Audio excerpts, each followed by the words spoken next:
Hello friends, हमने गए lecture में हमने ऐसा स्टडी किया था कि first of all J Thomson आया और जे थॉमसन ने बताया कि भाई एटम का जो स्ट्रक्चर हुआ है, हम एटम के बारे में स्टडी कर रहे थे।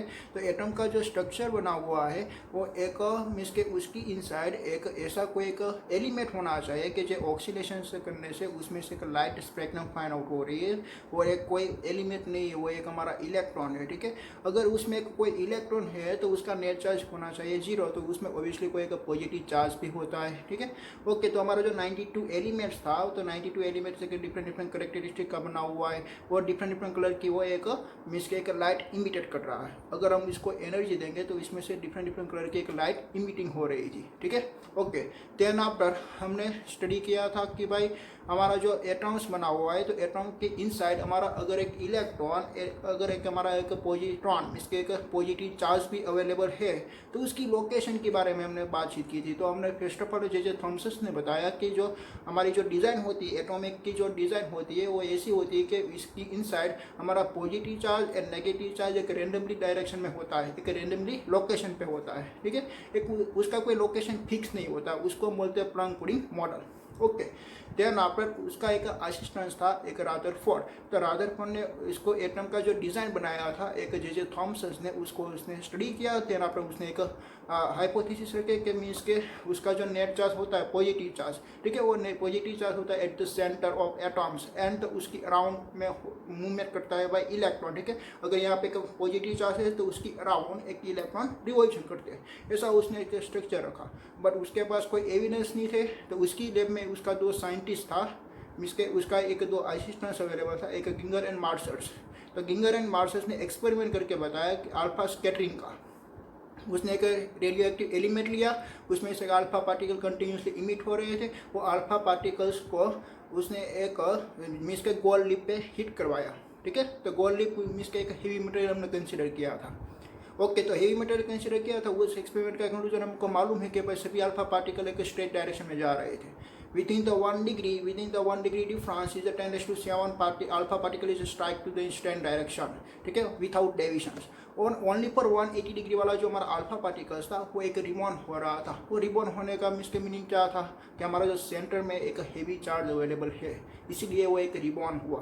एंड देन आफ्टर हमारा जो मोस्ट ऑफ अल्फा पार्टिकल्स था वो एक स्ट्रेट डायरेक्शन में जा रहे थे, क्योंकि उसके बीच में एक स्पेस अवेलेबल है, एम्प्टी स्पेस मैक्सिमम अवेलेबल है। ठीक है, एम्प्टी स्पेस मैक्सिमम अवेलेबल है, इसलिए तो एटम की साइज ज़्यादा है।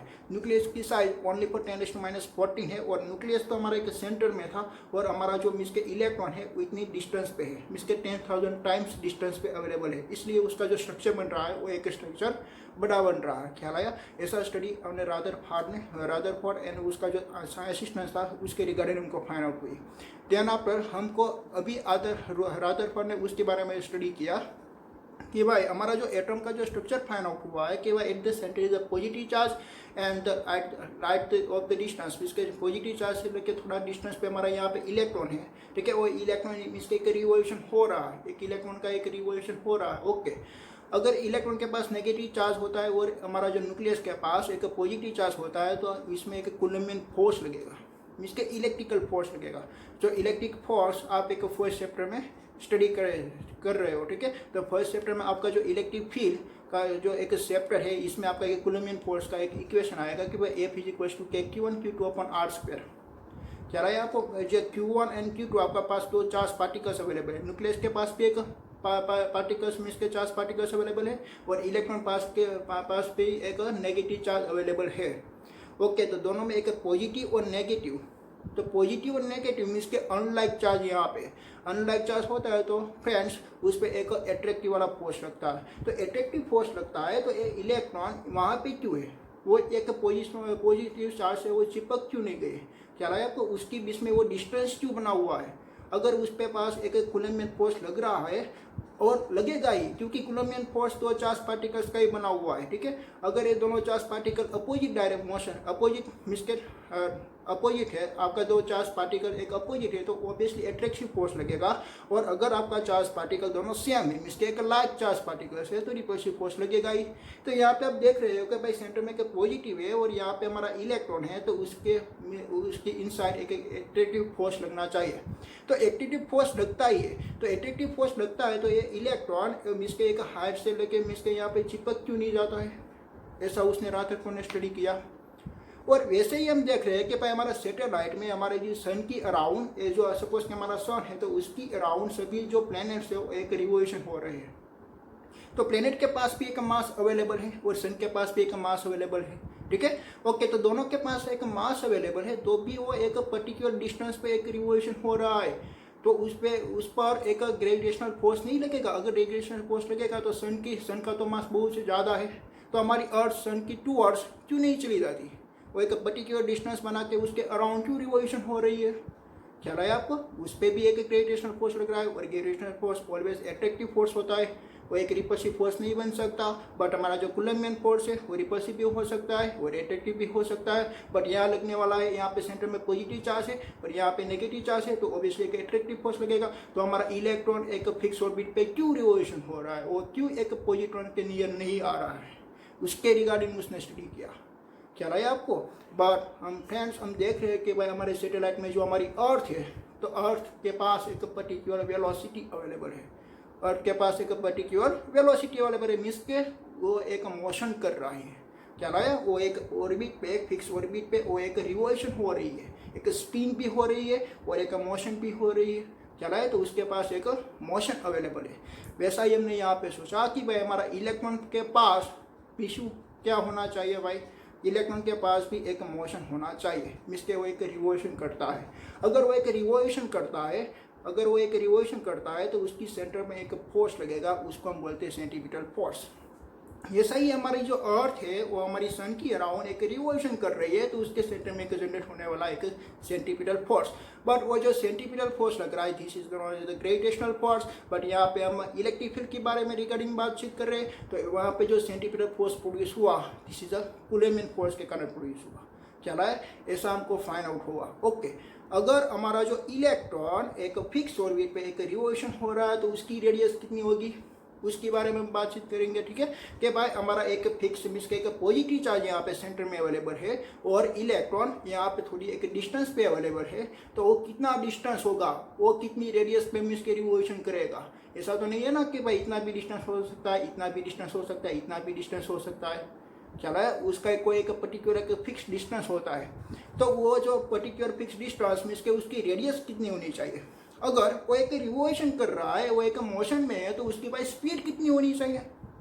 चले, वो सभी फिजिक्स का पैरामीटर आप जो सोच रहे हो वो सभी आपको फाइंड आउट करना है अभी, ठीक है। कि भाई उसकी रेडियस कितनी होनी चाहिए, अगर वो एक रिवोल्यूशन कर रहा है, एक पर्टिकुलर ऑर्बिट पे वो रिवोल्यूशन कर रहा है, तो उसकी भाई स्पीड कितनी होनी चाहिए। देन आफ्टर कि भाई वो एक रिवोल्यूशन कर रहा है, आप बता रहे हो कि भाई एक रिवोल्यूशन कर रहा है, तो उसके पास ओबियसली कोई वेलोसिटी अवेलेबल है, और जिस पार्टिकल्स के पास वेलोसिटी होती है और उस पार्टिकल के पास मास होता है, तो यहाँ पे भाई इलेक्ट्रॉन रिवोल्यूशन हो रहा है, तो इलेक्ट्रॉन के पास मास ऑब्वियसली अवेलेबल है 9.1 × 10⁻³ किलोग्राम, और उसके पास एक स्पीड भी अवेलेबल है, तो उसके पास कौन सी एनर्जी होगी, काइनेटिक एनर्जी होगी, ठीक है। तो एक एनर्जी के रिगार्डिंग भी आपको बातचीत करनी है कि भाई यहाँ पे एक इलेक्ट्रॉन एक रिवोल्यूशन हो रहे हैं, तो उसके पास एक वेलोसिटी पर्टिकुलर अवेलेबल है, उसके पास एक मास एलिमेंट भी अवेलेबल है, तो उसके पास एक मोमेंटम अवेलेबल है। अगर उसके पास मोमेंटम अवेलेबल है तो उसके पास ऑब्वियसली एक काइनेटिक एनर्जी अवेलेबल है। तो क्या हमारा जो एक पॉजिट्रॉन यहाँ है और हमारा एक इलेक्ट्रॉन यहाँ है, ठीक है, तो उसके बीच में मीन्स के जो पार्टिकल्स में रिवोल्यूशन हो रहा है, तो उसके पास mechanical energy only for kinetic energy available है। यहाँ पे पोटेंशियल एनर्जी अवेलेबल होगी या नहीं होगी, उसके रिगार्डिंग आपको बातचीत करनी है, ठीक है। कि भाई ये जो पार्टिकल्स रिवोल्यूशन हो रहा है तो ऑब्वियसली काइनेटिक एनर्जी होगी, पोटेंशियल एनर्जी क्यों होगी, रॉन्ग। आपके पास यहाँ पे पोटेंशियल एनर्जी भी अवेलेबल है।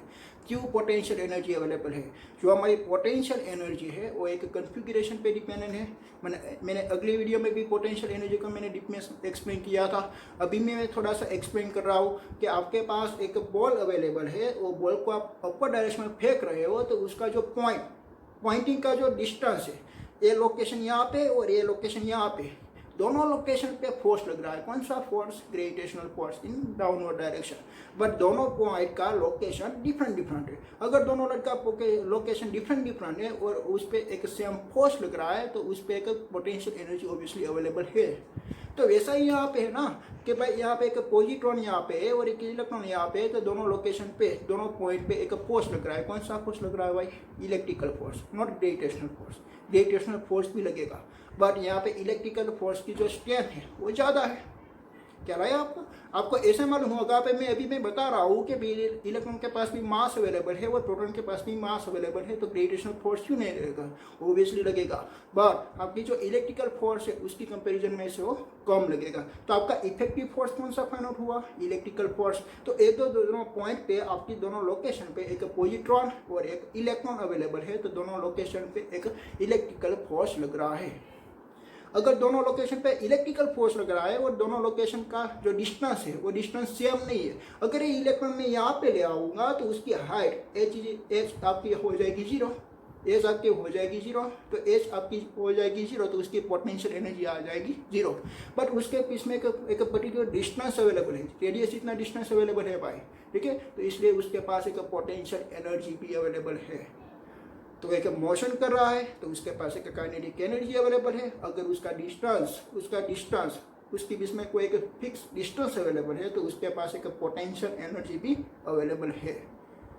तो उसकी टोटल एनर्जी भी आपको फाइंड आउट करनी है, मैकेनिकल एनर्जी, तो उसकी टोटल एनर्जी फाइंड आउट होगी by kinetic energy plus potential energy, ठीक है। वो सारे फिनोमिना आपको डिस्क्राइब करना है, वो सारे फिनोमिना जो रादरफोर्ड ने डिस्क्राइब किया था कि भाई आपका जो रेडियस मीन्स कि आपकी जो इलेक्ट्रॉन रिवोल्यूशन कर रहा है तो उसकी स्पीड, देन आपका वो कितना डिस्टेंस पे रिवोल्यूशन करेगा, देन आपका वो रिवोल्यूशन कर रहा है तो उसके पास एनर्जी अवेलेबल है, वो एनर्जी कितनी अवेलेबल होनी चाहिए और कितनी एनर्जी आप उसको एक्स्ट्रा दोगे तब वो इलेक्ट्रॉन एस्केप होगा, वो भी आपको मालूम पड़ेगा, ठीक है। तो पहले हम सारे जो फिनोमिना मैंने जो आपको बोला वो सारे पैरामीटर आपको अभी डिराइव करनी है, ठीक है। ओके चलो देखते हैं फ्रेंड्स कि हम उसको सभी सारे जो फिनोमिना है वो हम डिस्क्राइब करेंगे, ठीक है। तो फर्स्ट ऑफ ऑल हमारा जो पॉजिट्रॉन होता है वो एक सेंटर में होता है और स्पेस यहाँ पे बहुत ज़्यादा है, 10,000 टाइम उसकी स्पेस ज़्यादा है, ठीक है। ओके 10,000 टाइम्स उसकी स्पेस मीन्स के उसमें एम्प्टी स्पेस ज़्यादा है, जो हमारा एटम का स्ट्रक्चर बना हुआ है उसमें एम्प्टी स्पेस ज़्यादा है। ओके तो यहाँ पे इलेक्ट्रॉन एक रिवोल्यूशन हो रहा है, उसके पास एक वेलोसिटी भी अवेलेबल है और यहाँ पे उसका एक पर्टिकुलर एक डिस्टेंस अवेलेबल है, ठीक है। वो डिस्टेंस मीन्स के उसकी रेडियस आर आपको फाइंड आउट करना है। तो ये जो इलेक्ट्रॉन है और यहाँ पे एक पॉजिट्रॉन है तो उसके ऊपर मीन्स के एक इलेक्ट्रिकल फोर्स लगने वाला F = के Q1 Q2/r²। ये जो पॉजिट्रॉन है ना तो पॉजिटिव की इनसाइड भी एक चार्ज आएगा, पॉजिट्रॉन चार्ज, तो वो चार्ज भी एक इलेक्ट्रॉन जितना ही होता है, ठीक है, पर वो चार्ज होता है पॉजिटिव होता है, ठीक है, और ये जो चार्ज होता है वो एक नेगेटिव चार्ज होता है। ओके तो ऑब्वियसली मैंने आपको एक 11th में मैंने आपको बताया था कि भाई अगर आपका फोर्स नेगेटिव साइन में आए तो वो ऑब्वियसली फोर्स आपका एक एट्रैक्शन फोर्स होता है, ठीक है। तो यहाँ पे ऑब्वियसली एक एट्रैक्शन फोर्स क्रिएट होता है।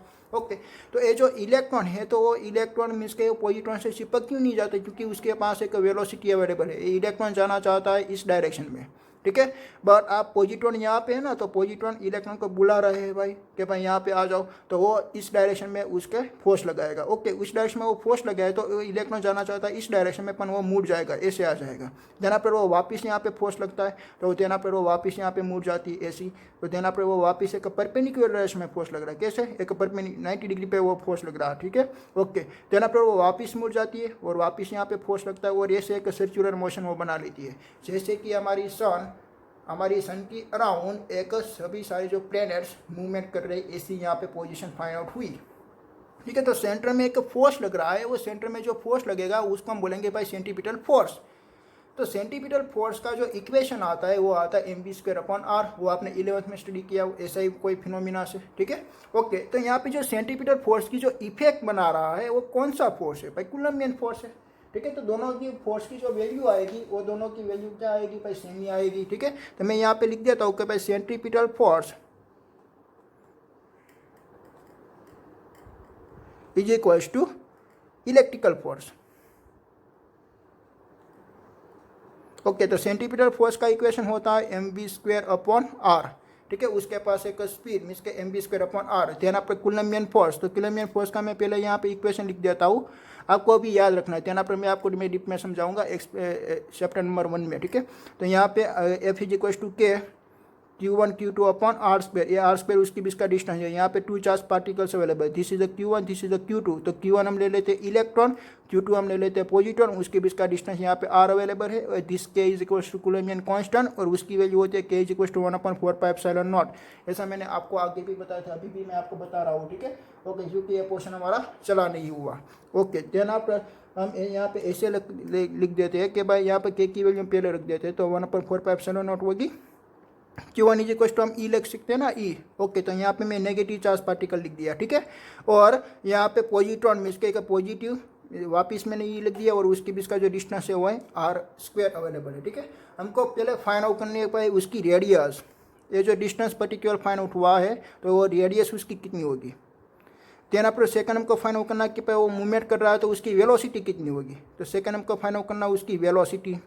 देन आपको थर्ड आपको फाइंड आउट करना कि भाई उसके पास टोटल एनर्जी कितनी अवेलेबल है, तो उसके पास एक टोटल एनर्जी भी आपको फाइंड आउट करनी है, ठीक है। कि भाई वो एक मूवमेंट कर रहा है तो उसके पास एक काइनेटिक एनर्जी अवेलेबल होती है, और यहाँ पे पॉजिटिव चार्ज अवेलेबल है, और यहाँ पे इलेक्ट्रॉन चार्ज अवेलेबल है, उसके पास एक पर्टिकुलर एक डिस्टेंस अवेलेबल है। तो बनने का पॉइंट आपका कोई एक फिक्स डिस्टेंस पे नहीं आ रहा है, ठीक है। तो उसमें उसी कन्फिग्रेशन पे उसके पास एक पोटेंशियल एनर्जी भी अवेलेबल है, और सभी सारी एनर्जी आपको निकालनी है। तो पहले हम निकालते हैं कि भाई उसका रेडियस, फर्स्ट ऑफ ऑल हम निकालते हैं रेडियस। तो यहाँ पे आप देख सकते हो कि भाई यहाँ पे mv²/r = 1/4πε0 -e/r² अवेलेबल है, ठीक है। ओके, तो देन आफ्टर हम यहाँ पे देख सकते हैं भाई यहाँ पे भी r अवेलेबल है और यहाँ पे r² अवेलेबल है, तो यहाँ पे स्क्वायर में हटा देता हूँ और यहाँ से मैं r हटा देता हूँ, ठीक है। और ये r को अभी आपको सब्जेक्ट ही बनाना है, ये r को आपको सब्जेक्ट ही बनाना है, ठीक है। और r को आप सब्जेक्ट ही बनाओगे तो r यहाँ पे चले जाएंगे, तो r = यहाँ पे आ जाएगा e², e/e, so that e²। तो ये जो माइनस साइन दिखा रहे हैं ना, वो ओनली फॉर एट्रैक्शन वाला फोर्स ही बता रहे हैं, ठीक है। जब भी आप रेडियस फाइंड आउट करोगे तो वो माइनस साइन हम इंडिकेट नहीं करते। तो यहाँ पे e/e, तो सो दैट e², तो e² अपन यहाँ पे आ जाएगा 4πε0 mv², ठीक है। ऐसा उसकी रेडियस फाइंड आउट हुई, ठीक है। तो फर्स्ट अपन हमारा इक्वेशन फाइंड आउट हो गया फॉर रेडियस के लिए। ओके, तो यहाँ पर हमको फाइंड आउट करना कि भाई उसकी वेलोसिटी कितनी होगी। तो वेलोसिटी आप यहाँ से निकाल सकते हो, क्योंकि आपका इक्वेशन यहाँ पे बनाना है भाई mv² = 1/4πε0 e²/r, ठीक है। अभी आपको v² को सब्जेक्ट की बनाना है, तो मैं यहाँ पे v² को मैं सब्जेक्ट की बनाता हूँ। तो v² = मिलता है हमको e²/4πε0, यहाँ पे m यहाँ पे चले जाएंगे तो m यहाँ पे आ गया, और देन आपको यहाँ पे आता है r, ठीक है। तो यहाँ पे आ जाता है r, ऐसा इक्वेशन मिला। ओके, पर आपको फाइंड आउट करना ओनली फॉर v, ये तो है v², therefore only for v = यहाँ पे e² का हो जाएगा e, और यहाँ पे रूट में आ जाएगी टर्म के भाई 4πε0 mr, ठीक है। ऐसी उसकी एक वेलोसिटी फाइंड आउट हुई। ओके, देन आफ्टर आपको फाइंड आउट करना कि भाई हमारा इलेक्ट्रॉन उसकी ऑर्बिट पे रिवॉल्यूशन हो रहा है, तो उसके पास एक पर्टिकुलर एक वेलोसिटी अवेलेबल है। अगर उसके पास पर्टिकुलर एक वेलोसिटी अवेलेबल है तो उसके पास एक काइनेटिक एनर्जी अवेलेबल होती है। तो देन आप हमको फाइंड आउट करनी है काइनेटिक एनर्जी। तो काइनेटिक एनर्जी का ऑब्वियसली आपको इक्वेशन मालूम है कि भाई 1/2 mv² होता है, 1/2 mv², ठीक है। तो आप रेडियस वाला इक्वेशन देख सकते हो, रेडियस वाला इक्वेशन में कि भाई यहाँ पे मैंने mv² तो अवेलेबल है, बट 1/2 अवेलेबल नहीं है, 1/2 अवेलेबल नहीं है। मैंने यहाँ पे m1/2 से साथ में इसके मैं 2 के साथ यहाँ पे डिवाइडेड कर दूँ और यहाँ पे मल्टीप्लाई कर दूँगा तो चलेगा, ठीक है। तो मैं यहाँ पे उसको मैं लिखता हूँ, देखिए कि भाई r = e², और यहाँ पे 4πε0 है, मैंने क्या कर दिया 2 के साथ मल्टीप्लिकेशन कर दिया। देन अपने मैं यहाँ पे क्या कर दूँगा 2 के साथ मैंने डिवाइड कर दिया और 1/2 mv² मिला। ओके, तो 1/2 mv² क्या होता है के, तो यहाँ पे मैं के लिख सकता हूँ ना, तो मेरा इक्वेशन मॉडिफाई हो के बना कि भाई r = e² अपॉन यहाँ पे 2 × 4 = 8 πε0, मैं यहाँ पे लिख देता हूँ भाई के, this is the kinetic energy. Okay, तो वो जो काइनेटिक एनर्जी, तो हमारी जो काइनेटिक एनर्जी फाइंड आउट हुई, तो यहाँ पर हमको के को सब्जेक्टिव बनाना है। तो के को सब्जेक्टिव बनाने के लिए के को मैं यहाँ पे ले आऊँगा और यार आर यहाँ पे चले जाएंगे। देयरफॉर के = हमारा इक्वेशन बना कि भाई e² अपॉन 8 πε0 r, ठीक है। ऐसा हमारा काइनेटिक एनर्जी का इक्वेशन फाइंड आउट हुआ। This equation number 1, this is the kinetic energy, ठीक है। यहाँ पर हमको फाइंड आउट करना कि भाई पोटेंशियल एनर्जी के बारे में। तो पोटेंशियल एनर्जी का अभी आपको एक इक्वेशन याद रखना पड़ेगा, क्योंकि पोटेंशियल एनर्जी आपके फर्स्ट चैप्टर में आती है, ठीक है। तो ऐसा इक्वेशन मैंने आपको कल भी बताया था और आज भी मैं बता रहा हूँ, ठीक है। तो कहने पोटेंशियल एनर्जी का जो इलेक्ट्रिकल फोर्स का जो इक्वेशन होता है, तो potential energy for electrical charge particles, तो वो होती है के Q1 Q2 upon only for R. और सिमिलर ही है आपकी जो ग्रेविटेशनल फोर्स के लिए आपने जो पोटेंशियल एनर्जी निकाली थी ना, तो उसकी जो पोटेंशियल एनर्जी आ रही थी कि भाई G M1 M2 upon R, तो यहाँ पे आ रहा है के Q1 Q2 upon R, similar ही है, ठीक है। यहाँ पे फोर्स में आता है आर स्क्वेयर और पोटेंशियल एनर्जी में डिवाइड में आता है R। तो वैसे ही ग्रेविटेशनल फोर्स का जो इक्वेशन आता है उसमें आता है आर स्क्वेयर और ग्रेविटेशन की पोटेंशियल एनर्जी में ओनली फॉर आता है R। इसी तरह आपको याद रखना पड़ेगा, ठीक है। ओके, एक पोटेंशियल एनर्जी की रिगार्डिंग हम बातचीत कर रहे हैं, तो यहाँ पे के ओके उसकी ये जो कंडीशन है उसके बारे में आपको के पोटेंशियल एनर्जी निकालनी है, ठीक है। ओके, तो मैं सभी की यहाँ पे पोटेंशियल एनर्जी में सभी की वैल्यू मैं पुट कर रहा हूँ। तो P इज इक्वल टू आपको फाइंड आउट होगा, के की वैल्यू आएगी 1/4πε0। Q1 हमारा फर्स्ट पास चार्ज पार्टिकल से वो नेगेटिव, तो यहाँ पे आएगा -E। ओके, तो Q2 हमारा पॉजिटिव है, तो यहाँ पे आएगा +E और यहाँ पे उसके डिस्टेंस अवेलेबल है R। ओके, तो उसका जो इक्वेशन हमको फाइंड आउट हुआ, तो E into E so that E square, but यहाँ पे आ जाएगा माइनस और यहाँ पे फाइंड आउट होगा 4πε0 इंटू R। ऐसे हमको एक पोटेंशियल एनर्जी फाइंड आउट हुई। हमारी पोटेंशियल एनर्जी कैसे आई भाई? Negative sign. क्यों नेगेटिव साइन आई? क्योंकि यहाँ पे एक अट्रैक्शन फोर्स लग रहा है। अगर अट्रैक्टिव फोर्स लगेगा तो उसकी पोटेंशियल एनर्जी नेगेटिव आती है, और रिपल्सिव फोर्स लगता है तो उसकी पोटेंशियल एनर्जी आती है पॉजिटिव। तो यहाँ पे उसके बीच में एक अट्रैक्टिव फोर्स लग रहा है, क्योंकि दोनों चार्ज पार्टिकल्स आपका अनलाइक है, ठीक है। तो अनलाइक चार्ज पार्टिकल होगा तो अट्रैक्टिव फोर्स, और लाइक चार्ज पार्टिकल होता है तो इसके रिपल्सिव फोर्स क्रिएट होता है, ठीक है। तो यहाँ पे पोटेंशियल एनर्जी रिपल्सिव फोर्स के लिए पॉजिटिव होती है और अट्रैक्टिव फोर्स के लिए नेगेटिव होती है। आपको फाइंड आउट करनी है टोटल एनर्जी, मीन्स के टोटल बाइंडिंग एनर्जी। पहले तो हम उसको टोटल मैकेनिकल एनर्जी बोलते हैं, तो टोटल आपकी जो एनर्जी होती है उसको हम बोलते हैं ई। तो ई इज इक्वल टू आता है के E plus P E. Okay, आप देख रहे हो कि भाई किसकी एनर्जी ज़्यादा है, कि भाई यहाँ पे काइनेटिक एनर्जी भी अवेलेबल है और पोटेंशियल एनर्जी भी अवेलेबल है। तो उसके रिगार्डिंग आप देख रहे हो तो कि भाई किसकी मैग्नीट्यूड ज़्यादा है। तो किसकी मैग्नीट्यूड ज़्यादा होगी भाई? पोटेंशियल एनर्जी की मैग्नीट्यूड ज़्यादा होगी और काइनेटिक एनर्जी की मैग्नीट्यूड कम है। ओके, तो मैं पहले यहाँ पे पोटेंशियल एनर्जी लिख देता हूँ कि भाई -E²/4πε0r और प्लस यहाँ पे E²/8πε0r। ओके, उसका आपको एडिशन करना है। तो एडिशन करने से पहले कि भाई यहाँ से जो कॉमन टर्म है उसको मैं कॉमन ले लेता हूँ। तो कौन कौन सी टर्म कॉमन है? यहाँ पे E² और E² अवेलेबल है, 4πε0 अवेलेबल, इसमें भी 4πε0 अवेलेबल है। अगर आप देख पाओ तो मैं यहाँ पे 4 × 2 कर दूंगा, तो यहाँ पे 4πε0 अवेलेबल है, 4πε0r अवेलेबल है, यहाँ पे भी 4πε0r अवेलेबल है। तो मैं क्या कॉमन ले लेता हूँ? E²/4πε0r। ओके, तो उसका इक्वेशन E²/4πε0r मैंने कॉमन ले लिया और यहाँ पे बचा -1 और यहाँ पे बचेगा +1/2। चल आया? मैंने कैसे बनाया हो? ओके, तो ये -1 और +1/2। ओके, तो उसका आप सिंप्लीफाई करोगे तो उसका आंसर आएगा -1/2। तो -1/2 तो मैं यहाँ पे लिख देता हूँ कि भाई E²/8 इंटू 1/2 है ना, तो 4 का हो जाएगा 8, तो 8πε0r और यहाँ पे साइन आ जाएगी minus. This is your total energy. मैं यहाँ पे लिख देता हूँ टोटल एनर्जी आपकी जो फाइंड आउट हुई, E is equals to E²/8πε0r, और उसकी भी साइन कैसे आई? नेगेटिव साइन आई। क्यों नेगेटिव साइन आई? अगर उसकी नेगेटिव साइन नहीं आती और अगर उसकी साइन मीन्स के पॉजिटिव आती तो उसका मीनिंग क्या हुआ कि भाई इलेक्ट्रॉन के पास एनर्जी अवेलेबल है, ठीक है। आपका जो इलेक्ट्रॉन मीन्स के आपका जो इलेक्ट्रॉन है वो अपनी ऑर्बिट पे वो रिवॉल्यूशन हो रहा है। अगर आपको एस्केप करना है, आपको इलेक्ट्रॉन को फ्री करना है, यहाँ से जो रिवॉल्यूशन होने से आपको एक फ्री करना है, तो आपको क्या करना पड़ेगा भाई? ऑब्वियसली उसको कोई एक्स्ट्रा एनर्जी आपको सप्लाई करनी पड़ेगी। कोई भी टर्म से आप एनर्जी उसको सप्लाई कर सकते हो। थर्मल एनर्जी से भी आप मीन्स के एनर्जी सप्लाई कर सकते हो, का तो उस पर लाइट इंसिडेंट करते भी आप उसको एनर्जी दे सकते हो, का तो कोई एक इलेक्ट्रॉन को हिट करके भी आप उसको एनर्जी दे सकते हो। कोई भी टर्म से आप एनर्जी उसको दे सकते हो, ठीक है। अगर आपने एक्स्ट्रा एनर्जी, आपको जो इलेक्ट्रॉन को जो एनर्जी आप सप्लाई कर रहे हो, अगर आपने जो एक्स्ट्रा एनर्जी इतनी दे दिया, E²/8πε0r जितनी अगर आपने एक्स्ट्रा एनर्जी दे देते हो, आप अगर एक्स्ट्रा एनर्जी दे देते हो ना, तो उसका साइन आएगा भाई पॉजिटिव, क्योंकि आप एनर्जी उसको दे रहे हो। ख्याल आया, एनर्जी आप उसकी दे रहे हो तो उसका साइन आ जाएगा पॉजिटिव। अगर मैं क्या करता हूँ कि भाई उसकी ही आपका जो यहाँ पे मैग्नीट्यूड बनेगा, इतनी एनर्जी मैं उसको दे दूंगा तो उसकी साइन आ जाएगी यहाँ पे प्लस, और मैं यहाँ पे लिख सकता हूँ स्क्वायर अपॉन 8π/0 आर। तो उसके पास टोटल एनर्जी कितनी है, उसकी टोटल मीन्स के बाइंडिंग एनर्जी कितनी है, वो जो एनर्जी है तो उस पर टोटल बाइंडिंग एनर्जी कितनी है, 0। तो उसकी टोटल बाइंडिंग एनर्जी 0 है तो वो फ्री हो गया। ख्याल आया आपको, तो वो जो इलेक्ट्रॉन है वो एक फ्री हो गया। ठीक है, तो वो जो इलेक्ट्रॉन इलेक्ट्रॉन वो ऐसा पार्टिकल्स नहीं है कि भाई वो प्रोटॉन का रूल्स का फॉलो करे, बट उसकी जो एनर्जी है वो एनर्जी कम है, इसकी एक बाइंडिंग एनर्जी होती है। ठीक है, वो जो बाइंडिंग एनर्जी है वो है -e² 8π/r। तो उसके रिगार्डिंग आपको मालूम पड़ा कि भाई इलेक्ट्रॉन को मीन्स के मूवमेंट करना पड़ता है। ठीक है, वो अपने खुद वो मूवमेंट नहीं करना चाहता, बट उसको कोई एक एक्स्ट्रा एनर्जी देगा, इतनी वो एनर्जी देगा E² 8π/0 तो वो एक फ्री हो जाएगा, और एक फ्री होके वो एक एटमोसफेयर में मूवमेंट करने लगेगा। चलाए, तो यहाँ से आपको इलेक्ट्रॉन को फ्री करने के लिए आपको इतनी एनर्जी उसको देनी पड़ेगी।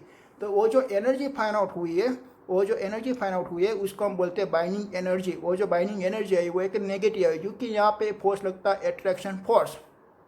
एट्रैक्शन फोर्स के रिगार्डिंग उसकी बाइंडिंग एनर्जी फाइंड आउट हुई है नेगेटिव। ख्याल आया आपको नेगेटिव साइन के बारे में। और यहाँ पे इलेक्ट्रॉन क्यों रिवोल्यूशन हो रहा है, अभी आपको ऐसा कोई क्वेश्चन प्रोड्यूस नहीं होगा था कि भाई एटम्स में इलेक्ट्रॉन क्यों रिवोल्यूशन करता है, वो क्यों नहीं फ्री हो सकता, क्योंकि उसकी बाइंडिंग एनर्जी भाई नेगेटिव है। अगर आप एनर्जी उसको सप्लाई करते हो तब भी वो इलेक्ट्रॉन फ्री हो सकता है। अगर आपने जो एनर्जी सप्लाई की और इतनी आपने सप्लाई नहीं की, उनसे कम सप्लाई की, तब भी आपका इलेक्ट्रॉन मीन्स के एक्सेप्ट नहीं होगा। तो उसके रिगार्डिंग भी आपने जूल नेचर और मैटर एंड रेडिएशन के बारे में आपने देखा था कि भाई टोटल एक मीन्स के एक थ्रेशोल्ड फ्रीक्वेंसी के बारे में आपने देखा था, एक वर्क फंक्शन के बारे में देखा था। तो थ्रेशोल्ड फ्रीक्वेंसी आपको बता रही थी कि भाई it is the requirement of the minimum frequency, अगर उससे भी कम फ्रीक्वेंसी होगी तो इलेक्ट्रॉन एस्केप नहीं होगा। और वर्क फंक्शन में आपने बताया था कि भाई मिनिमम रिक्वायरमेंट ऑफ एनर्जी, और उससे कम एनर्जी होगी तो आपका इलेक्ट्रॉन एस्केप होने वाला नहीं। वो कितनी एनर्जी थी, वो इतनी एनर्जी थी -e² 8π/0 आर। चला है आपको। और आपको एक दूसरा क्वेश्चन प्रोड्यूस होगा कि भाई हमारा जो एटम्स है, तो एटम्स में एक ही ऑर्बिट थोड़ी ना होती है। ठीक है, यहाँ पे भी ऑर्बिट होती है, और सेकंड ऑर्बिट यहाँ पे भी होती है, थर्ड ऑर्बिट भी होती है, फोर्थ ऑर्बिट भी होती है। तो उसकी रेडिएशन कैसे निकालेंगे, तो उसकी रेडिएशन निकालने के लिए भी आप यही फॉर्मूला का यूज़ करते हो, R = E² 4π/0 mv²।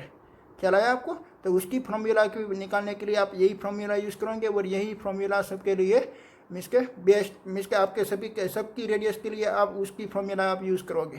ठीक है, ओके। ये जो फॉर्मूला निकाली है वो सभी सारी फॉर्मूला रादरफोर्ड ने निकाली। उसने एक मीन्स के एटम का स्ट्रक्चर जो डिज़ाइन बनाया था उसने स्टडी किया डीप में, देन आफ्टर वो सारी फिनोमिना उसने डिस्क्राइब की। ठीक है, ओके ओके। हेलो फ्रेंड्स, मैं आपको बातचीत करने वाला हूँ एटॉमिक स्पेक्ट्रम के रिलेटेड। ठीक है, तो एटॉमिक स्पेक्ट्रम, तो एटॉमिक जो स्पेक्ट्रम होता है वो एक 2 टाइप्स का होता है। फर्स्ट है हमारा इमिशन स्पेक्ट्रम और सेकंड है हमारा एब्जॉर्प्शन स्पेक्ट्रम। ओके, तो फर्स्ट ऑफ ऑल हम एक्सप्लेन करते हैं भाई emission spectrum, what is meaning of emission spectrum. Okay, तो पहले तो हम स्पेक्ट्रम किसको बोलते हैं। हमारे जो पास 92 यूनिवर्स में एलिमेंट अवेलेबल है उसकी जो फिजिकल करेक्टरिस्टिक होती है वो डिफरेंट होती है, और उसमें एक ऐसी करेक्टरिस्टिक है कि भाई सभी के जो कलर मीन्स के जो लाइट प्रोड्यूस होगा उसका कलर डिफरेंट आता है। ठीक है, ओके। तो जो डिफरेंट कलर की वो जो लाइट इमिशन करता है उसको बोलते हैं हम इमिशन स्पेक्ट्रम। तो वो कैसे लाइट इमिशन करेगा उसके रिगार्डिंग हम बातचीत करेंगे। ठीक है, तो पहले हम कंसीडर करते हैं कि भाई एक ग्लास ट्यूब, तो ग्लास ट्यूब के इनसाइड हम रेयर फायर गैस फिलअप करेंगे। आप कोई भी एलिमेंट का गैस कंसीडर कर सकते हो। मैंने यहाँ पे सपोज के ले लिया एक हाइड्रोजन गैस उसमें एक ग्लास ट्यूब में हमने फिलअप कर दिया, और उसका प्रेशर हमने कर दिया कम। अगर उसका प्रेशर हम कम कर देंगे तो उसकी जो इंटर एटॉमिक जो स्पेसिस था वो इंटर एटॉमिक स्पेसिस हो गया लार्ज। ठीक है, इंटर एटॉमिक स्पेसिस हो गया लार्ज। ओके, देना पर हम क्या करते हैं, वो जो हमारी ग्लास ट्यूब है, रेयर फायर गैस फिलअप की हुई हमारी जो ग्लास ट्यूब है उसको हमने एक बैटरी के साथ कनेक्टेड कर दिया।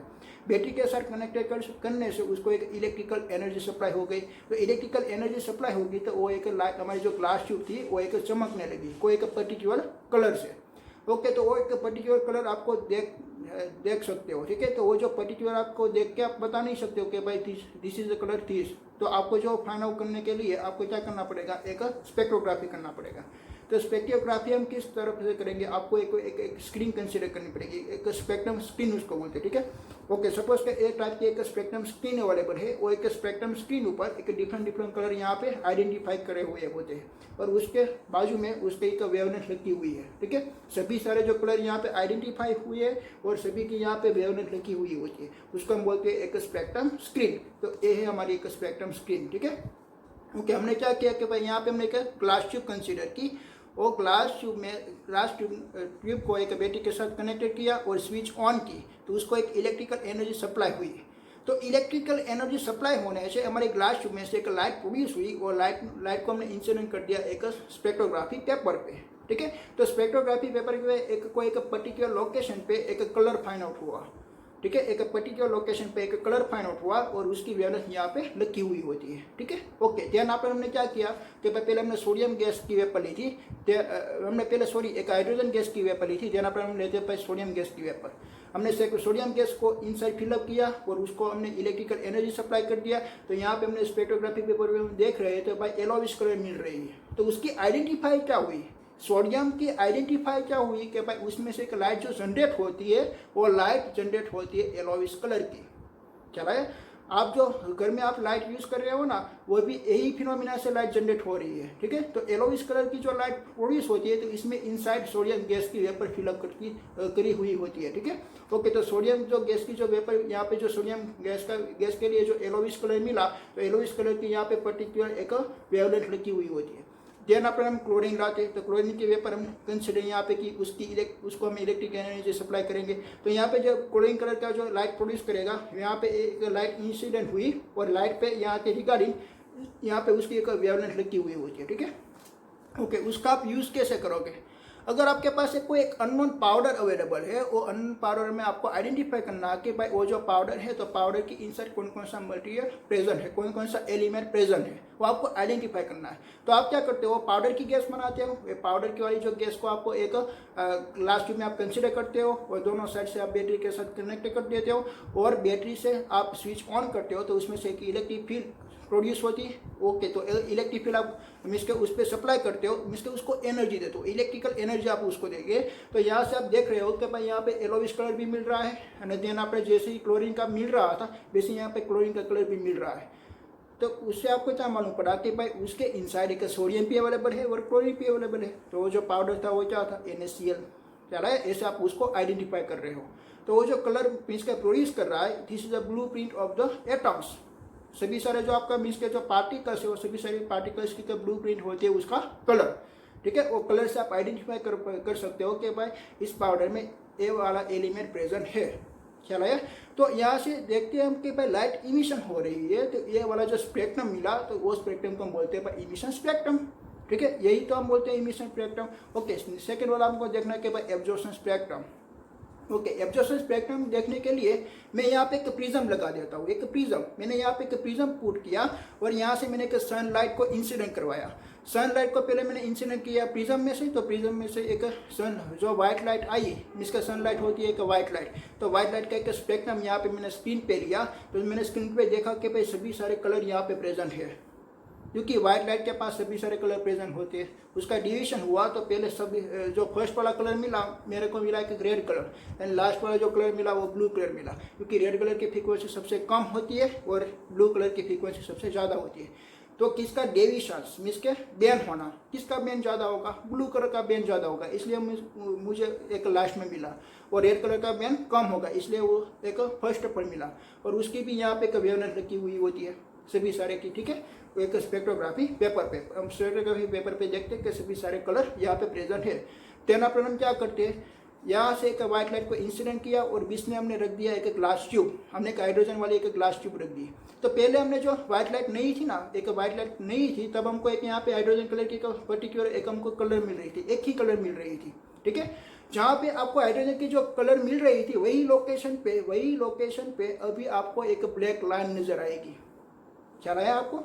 जहाँ पे आपको हाइड्रोजन वाली जो लाइन मिल रही थी वही लोकेशन पे एक ब्लैक लाइन नजर आएगी। वो कैसे ब्लैक लाइन नजर आएगी, सपोज कि आपने सोडियम वाली ट्यूब कंसिडर की थी, तो सोडियम वाली ट्यूब मीन्स के सोडियम जिसमें प्रेजेंट है वो एक येलोविश कलर जनरेट करती है। तो जहाँ पे येलोविश कलर था वहाँ पे एक ब्लैक लाइन जनरेट हो गई, पर ब्लैक लाइन क्यों जनरेट हो रही है?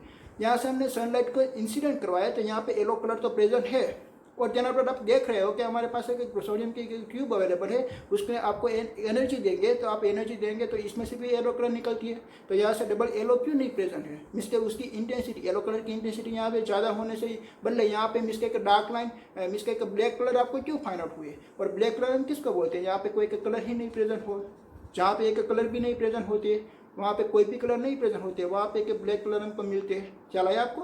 तो यहाँ पे हमको एक ब्लैक कलर फाइंड आउट हुई, जहाँ पे आपके येलो कलर की जो कलर फाइंड आउट होते हैं वहाँ पे आपको एक ब्लैक कलर फाइंड आउट हुआ। वो कैसे फाइंड आउट हुआ? पर अगर हमारा जो फिनोमेना ऐसा था तो यहाँ पे तो येलो कलर की इंटेंसिटी ज़्यादा होनी चाहिए ना। तो क्या होता है एक्चुअली में कि हमारी जो सनलाइट आती है तो सनलाइट में कलर में सभी सारे कलर मौजूद होते हैं, ठीक है। तो बीच में हमने रख दिया कि सोडियम की गैस हम रखने से वो क्या करेगा भाई, पहला जो येलोविश कलर था तो येलोविश कलर को वो एब्जॉर्ब कर लेगा, वाइट लाइट में से येलोविश कलर को वो एब्जॉर्ब कर लेगा, येलोविश कलर को एब्जॉर्ब कर लेगा। हमारे जो व्हाइट लाइट आ रही है तो व्हाइट लाइट में से हमारी येलो कलर प्रेजेंट नहीं है, तो येलो कलर के जो लोकेशन थी वो लोकेशन पे हमारा कोई कलर प्रेजेंट नहीं है, तो वहाँ पे आ गई भाई ब्लैक लाइन। वैसे ही हमने हाइड्रोजन गैस वाली यहाँ पे ट्यूब रखी, तो हाइड्रोजन गैस हमारा यहाँ पे ए वाले लोकेशन पे मिल रहा था, वहाँ पे मिल गई ब्लैक कलर। जहाँ पर हम क्लोरीन गैस रखेंगे तो क्लोरीन गैस हमको यहाँ पे मिल रही थी, वहाँ पे मिल गया भाई ब्लैक कलर, ठीक है। तो वो जो एब्जॉर्प्शन मीन्स के जो हम कर रहे हैं तो हम एनर्जी उसकी एब्जॉर्ब कर रहे हैं, हमारी जो सनलाइट में से जो एनर्जी आ रही है तो उसकी हम थोड़ी एनर्जी एब्जॉर्ब कर रहे हैं। इस स्पेक्ट्रम को बोलते हैं एब्जॉर्प्शन स्पेक्ट्रम, और वो वाली जो स्पेक्ट्रम को बोलते हैं इमिशन स्पेक्ट्रम। तो सभी सारे का पर्टिकुलर कलर ही बता रही है ना, तो यहाँ पे ब्लैक कलर बता रही है, तो ज़्यादा सूटेबल आपको रहेगा भाई एब्जॉर्प्शन स्पेक्ट्रम, ठीक है। तो आप एब्जॉर्प्शन स्पेक्ट्रम यूज़ करेंगे आइडेंटिफाई करने के लिए, ठीक है, तो उसको बोलते हैं भाई स्पेक्ट्रम। ओके, मैंने यहाँ पे लिखा हुआ है कि भाई एटॉमिक स्पेक्ट्रम, और एटॉमिक स्पेक्ट्रम का 2 टाइप है, कि emission spectrum and absorption spectrum. Okay, तो आपको लिखना है कि भाई व्हाट इज इमिशन स्पेक्ट्रम। तो emission is due to the excitation of atom, आप एटम को एक्साइटेशन कर रहे हो, ठीक है। Is the light of the particular wavelength emitted, इसमें से कोई पर्टिकुलर वेवलेंथ की लाइट इमिशन होगी, ठीक है, तो उसको बोलते हैं हम इमिशन स्पेक्ट्रम। देन आपको लिखना है कि भाई absorption, if the atoms are excited in the presence of the white light, अगर आपके पास एक वाइट लाइट प्रेजेंट है, इसमें से आप उसको इमिट कर रहे हो, आप एटम को उसको एक्साइटेड कर रहे हो कि वाइट लाइट के प्रेजेंट में, it the absorb the some colour and black line will appears. आपकी जो स्पेक्ट्रोग्राफी वाला जो पेपर है इसमें एक ब्लैक कलर की लाइन आपको अपीयर होगी, तो उसको हम बोलते हैं एब्जॉर्प्शन स्पेक्ट्रम, ठीक है। अभी आपको देखना है कि भाई हाइड्रोजन स्पेक्ट्रम के बारे में, हाइड्रोजन स्पेक्ट्रम के रिगार्डिंग अभी आपको बातचीत करनी है, ठीक है। ओके, अभी आपको देखना है कि भाई हाइड्रोजन स्पेक्ट्रम, तो हम क्या करेंगे कि भाई हमारे हाइड्रोजन स्पेक्ट्रम हम एब्जॉर्प्शन स्पेक्ट्रम से फाइंड आउट करेंगे, ठीक है। तो हमारे पास एक सनलाइट मीन्स के वाइट लाइट प्रेजेंट है, और उसके बीच में हमने एक हाइड्रोजन गैस फिलअप करी हुई हमारे एक ग्लास ट्यूब में रख दिया, और उसको हमने एक इलेक्ट्रिकल एनर्जी सप्लाई की। तो उसमें से हमको एक स्क्रीन पे, हमारी जो स्क्रीन थी यहाँ पे, this is a spectrum screen, उसको बोलते हैं स्पेक्ट्रम स्क्रीन, ठीक है। तो हमारी जो हाइड्रोजन गैस हमने रखी है ना, तो हाइड्रोजन गैस की एक पर्टिकुलर वेवलेंथ हमको पहले फाइंड आउट हुई। वो जो वेवलेंथ थी वो वेवलेंथ थी हमारी 656.2। तो यहाँ पे हमको एक डार्क लाइन प्रोड्यूस हुई, एक ब्लैक कलर की, ठीक है। ये हमारी एक ब्लैक कलर की ऐसी हमको यहाँ पे एक लाइन प्रोड्यूस हुई। तो वो जो फर्स्ट ऑफ ऑल वाली जो लाइन थी उसकी थिकनेस भी ज़्यादा थी, और उसकी वेवलेंथ हमको फाइंड आउट हुई। हम एक हाइड्रोजन स्पेक्ट्रम के रिगार्डिंग बातचीत कर रहे हैं, ठीक है। तो वो जो वेवलेंथ अवेलेबल थी वो थी 656.2 नैनोमीटर। पर यहाँ पे हम देख रहे हैं ना कि भाई हमने यहाँ पे स्टडी किया कि भाई हाइड्रोजन के पास एक ही वेवलेंथ अवेलेबल नहीं होती है। हमने ऐसा यहाँ पे स्क्रीन रखा ना, तो एक दूसरी लोकेशन पे एक ब्लैक लाइन प्रोड्यूस हुई, और बहुत सारे लोकेशन पे ब्लैक लाइन प्रोड्यूस हुई, ठीक है। ऐसा स्टडी एक फर्स्ट ऑफ ऑल एक साइंटिस्ट ब्लेमर फिजिशियन था, ब्लेमर फिजिशियन एक टीचर था, एक फिजिक्स के एक टीचर थे, उसने ऐसे स्टडी किया कि स्पेक्ट्रम के बारे में। पहले उसने एक हाइड्रोजन स्पेक्ट्रम लिया, ठीक है। तो हाइड्रोजन के रिगार्डिंग उसने नॉलेज लिया कि भाई हाइड्रोजन का मीन्स के वो ग्लास ट्यूब रखते थे, यहाँ पे ब्लैक लाइन मिल रही थी, मतलब एक ही ब्लैक लाइन नहीं मिल रही थी, ठीक है। एक सेकंड भी ब्लैक लाइन उसको फाइंड आउट हुई, और जो second black line find out हुई उसकी वेवलेंथ अवेलेबल थी। यहाँ पे वेवलेंथ मैं बता रहा हूँ, एक हाइड्रोजन की पहले फर्स्ट पर वेवलेंथ फाइंड आउट हुई है, तो उसको मैंने नाम रख दिया कि भाई हाइड्रोजन H अल्फा। तो यहाँ पर एक दूसरी भी ब्लैक लाइन प्रोड्यूस हुई, और दूसरी ब्लैक लाइन प्रोड्यूस हुई वो इतना डिस्टेंस पे प्रोड्यूस हुई, और उसकी थिकनेस थोड़ी थी, पर पहले वाली थिकनेस से थोड़ी कम थी, ठीक है। तो वो जो हमारे को हमको दूसरा जो स्पेक्ट्रम दूसरी एक ब्लैक लाइन मिली तो उसकी जो वेवलेंथ थी वो थी 486.1, तो उसको हमने नाम रख दिया एच बीटा। ठीक है। ध्यान पर हमको तीसरी भी एक ब्लैक लाइन प्रोड्यूस हुई और उसकी जो थिकनेस थी वो थिकनेस कम थी पर उसका डिस्टेंस भी कम था। ठीक है, उसकी भी इसका डिस्टेंस भी कम था, मीन्स के उसकी भी इसका डिफरेंस भी कम था, तो वो था 434.1। This is known as alpha beta and gamma. ठीक है। तेना पर हमको एक बहुत सारे एक स्पेक्ट्रम ब्लैक लाइन मिल रही थी पर वो उसकी थिकनेस कम हो रही थी और उसकी इसका जो डिस्टेंस था वो भी डिस्टेंस भी कम हो रहा था। ऐसी हमको एक पैटर्न फाइंड आउट हुई। ये पैटर्न को हम बोलते हैं हाइड्रोजन स्पेक्ट्रम। ठीक है, ये हाइड्रोजन स्पेक्ट्रम के फाइंड आउट हो सकती है। और आप सोडियम की वेपर लोगे तो येलोइश कलर के जहाँ मिलते हैं वहाँ पे एक ब्लैक लाइन आपको मिल जाएगी। This is known as absorption spectrum. ऐसे बहुत सारे आपको एक सीरीज फाइंड आउट हुई है। तो वो सीरीज में एक पर्टिकुलर ये जो डिस्टेंस है ना वो डिस्टेंस कम और ज़्यादा नहीं होता है, एक सेम रहता है। ठीक है, तो ऐसे हमारे जो वेवलेंथ वाला जो डिस्टेंस फाइंड आउट हुआ है हमारी वेवलेंथ हमको आइडेंटिफाई कर रहे हैं। ठीक है, तो वो जो वेवलेंथ वाला जो हमको डिस्टेंस मिला 434.1 से बाद में आएगा 410। ऐसे हमको एक हाइड्रोजन का स्पेक्ट्रम फाइंड आउट हुआ। उसकी वेवलेंथ आप ऐसे ही नहीं निकालते, उसने एक इक्वेशन निकाला। ब्लेमर नाम का साइंटिस्ट ने एक इक्वेशन निकाला। वो इक्वेशन होता था कि भाई 1/λ इज इक्वल टू r और 1/2² अपॉन 1/n²। ठीक है, तो यहाँ पे ऐसा उसने एक इक्वेशन निकाला। इस इक्वेशन से रिगार्डिंग फर्स्ट ऑफ ऑल हमको मिल रहा है 656.2 नैनोमीटर वाली वेवलेंथ वाली लाइट मिल रही है। देन आफ्टर सेकंड हमको मिलेगी 486.2। वो कैसे मिलती है मैं आपको बता रहा हूँ। ये लैम्बडा होता है वेवलेंथ, आर होता है रीडबर्ग कांस्टेंट, आर को हम बोलते हैं रीडबर्ग कांस्टेंट, और आर की वैल्यू होती है 1.097 इंटू 10⁻⁷ मीटर इनवर्स। उसकी यूनिट होती है मीटर इनवर्स, क्योंकि लैम्बडा की यूनिट होती है मीटर और यहाँ पे हम 1/मीटर, तो मीटर कैंसल आउट हो जाएगा। ठीक है, ओके। और उसका जो इक्वेशन था ऐसा इक्वेशन था 1/λ इज इक्वल टू r 1/ यहाँ पे 2² और यहाँ पे n²। आपको यहाँ पे n लिखना है ना तो आपको n स्टार्ट करना है 2 से ज़्यादा, मीन्स के 3 से आपको स्टार्ट करना है, 3, 4, 5, 6 ऐसा। ठीक है, ओके। तो first of all find out करना है हमको एच अल्फा। तो एच अल्फा के लिए आप n is equal to 3 consider करोगे। ठीक है, तो n इज इक्वल टू 3 और यहाँ पे आपको लैम्बडा निकालना है। तो 1/λ इज इक्वल टू यहाँ पे r की वैल्यू आप रखोगे कि भाई 1.097 इंटू 10⁻⁷ और यहाँ पे आ जाएगा 1/2 का स्क्वायर, मीन्स के 1/4 और यहाँ पे आपको 3 रखना है तो वहाँ पे आएगा 1/9। और वैसे आपको यहाँ के लैम्बडा को सब्जेक्ट ही बनाना है, तो लैम्बडा की आप वैल्यू फाइंड आउट करोगे। तो फर्स्ट ऑफ ऑल आपको एक लैम्बडा की वैल्यू फाइंड आउट हुई, वो फाइंड आउट हुई 6.56 इंटू 10⁻⁷ मीटर। पर ये जो सभी सारे जो यहाँ पे स्पेक्ट्रम बता रहे हैं ना वो एक नैनोमीटर में आपको नैनोमीटर फाइंड आउट करने के लिए 10⁻⁹ ऑर्डर होती है। तो 10⁻⁹ लाने के लिए आपको एक 2 पॉइंट आपको शिफ्ट करना पड़ेगा। तो ऐसे ही यहाँ पे फाइंड आउट करेंगे ना, हमारा फर्स्ट ऑफ ऑल जो पॉइंट आया वो फाइंड आउट था 656.2 पे। ओके, देन पर हमको एस बीटा फाइंड आउट करने के लिए n इज इक्वल टू हम 4 रखेंगे। ठीक है, तो n इज इक्वल टू हम 4 रखेंगे तो इसी इक्वेशन में आपको रखना है कि भाई 1/λ इंटू r1 अपॉन यहाँ पे हो जाएगा 4 और यहाँ पे 4 का स्क्वायर होता है 1/16। तो इसमें आप r की भी वैल्यू रख देंगे तो लैम्बडा की वैल्यू आपकी फाइंड आउट होती है 486.1 नैनोमीटर। ऐसे ही आपको एस गामा फाइंड आउट करना है n is equal to 5 put करके। n इज इक्वल टू आप 5 पुट करोगे तो यहाँ पे आ जाएगा 25 और उसके आपने लैम्बडा निकाली तो वो लैम्बडा फाइंड आउट हुई 434.1 नैनोमीटर। तो ऐसी सारी हमको एक स्पेक्ट्रम मिलते ही जाएंगे। अगर आपने इन्फिनाइट तक लगा दिया तब इन्फिनाइट का भी फाइंड आउट होगा। तो इन्फिनाइट वाला जो फाइंड आउट होगा उससे हमारी ज़्यादा मिसके हाइड्रोजन के लिए फाइंड आउट नहीं होती है। ठीक है, तो इन्फिनाइट लगाने से यहाँ पे हमारा इन्फिनाइट आ जाएगा तो 1/ यहाँ पे 0 1/∞, ये तो टर्म हमारी 0 हो गई तो r/4 हो जाएगी इन्फिनाइट में।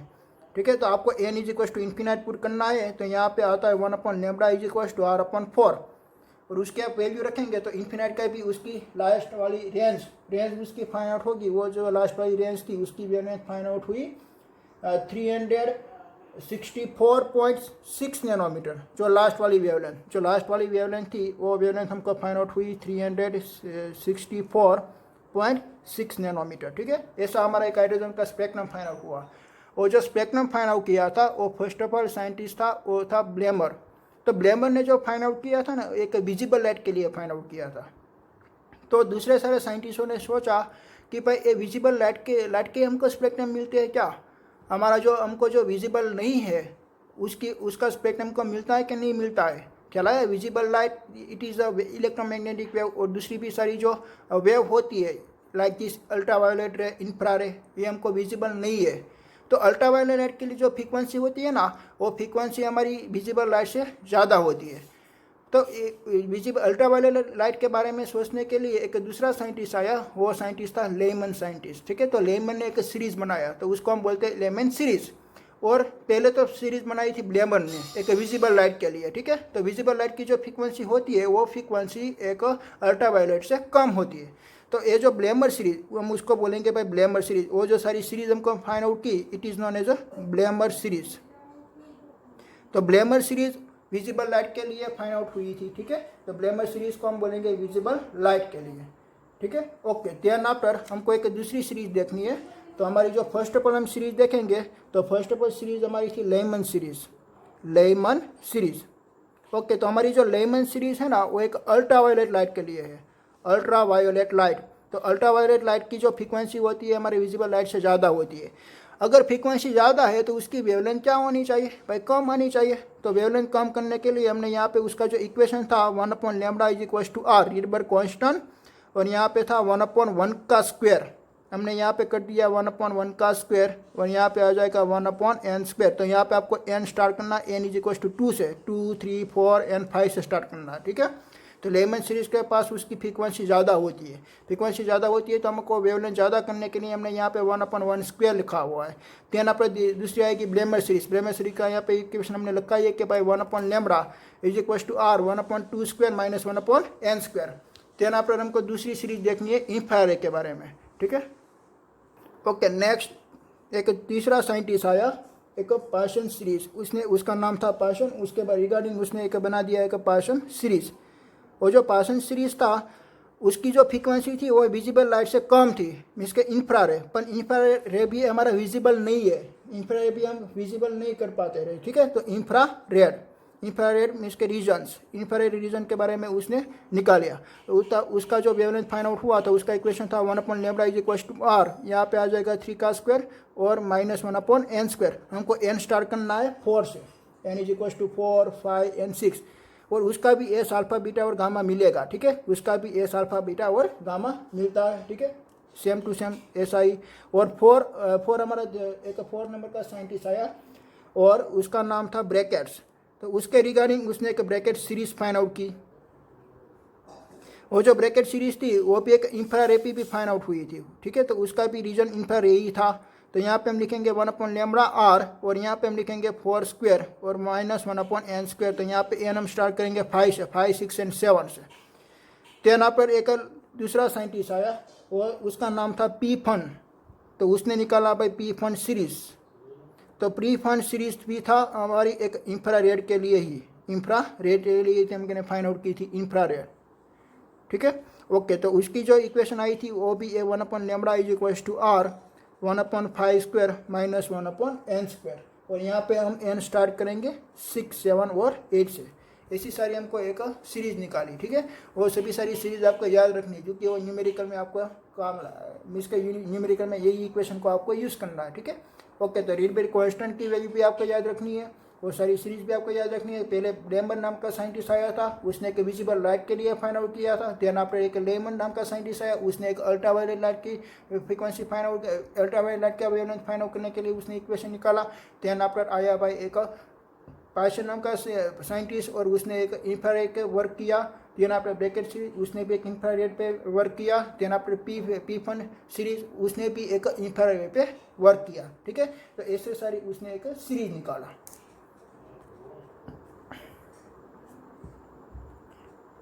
ओके, अब नेक्स्ट हम स्टडी करेंगे एक बोर्स हाइपोथेसिस। तो बोर्स हाइपोथेसिस के बारे में हम अगले वीडियो में हम स्टडी करते हैं, ठीक है।